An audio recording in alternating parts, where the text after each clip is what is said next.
আমরা যখন স্কুলে পড়াশোনা করছি মানে ক্লাস 6 থেকে 10 পর্যন্ত মানে হচ্ছে 2006 থেকে 2010 ওই সময়কার কথা বলতেছি। ওই সময় একটা ছেলে একটা মেয়ের সাথে কথা বলবো ভাই এটা খুব ভয়ংকর একটা অপরাধ।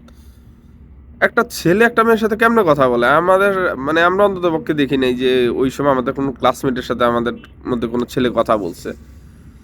আর ভুলে যদি কোনো একটা ছেলে কোনো একটা মেয়ের দিকে তাকাইছে, ভাই তাকাইলে প্রেম হয়ে গেছে। প্রেম হওয়ার পর ওই মেয়ের লগে সংসার হয়ে গেছে, বাচ্চা-কাচ্চা হয়ে গেছে, ওই মেয়ের লগে সংসার করে বুড়ো হয়ে গেছে। কিন্তু আদতে ওই মাইয়ার লগে কথা কওয়ানোর শেষ পর্যন্ত কোনো ছেলের হয় নাই। আর দেয়ালে, টেবিলে, গাছের মধ্যে ওই মায়ের নামের প্রথম অক্ষর আর ছেলের নামের প্রথম অক্ষর লিখে তো পুরো সব বাড়াই লাইছে।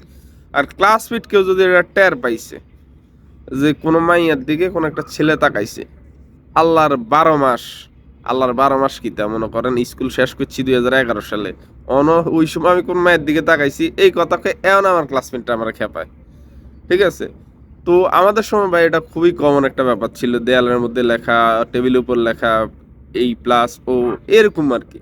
তো এখনকার পোলাপাইনে বাপ! এখনকার পোলাপাইনে A+B এগুলা লেয় না। এখনকার পোলাপাইন ডাইরেক্ট অ্যাকশন।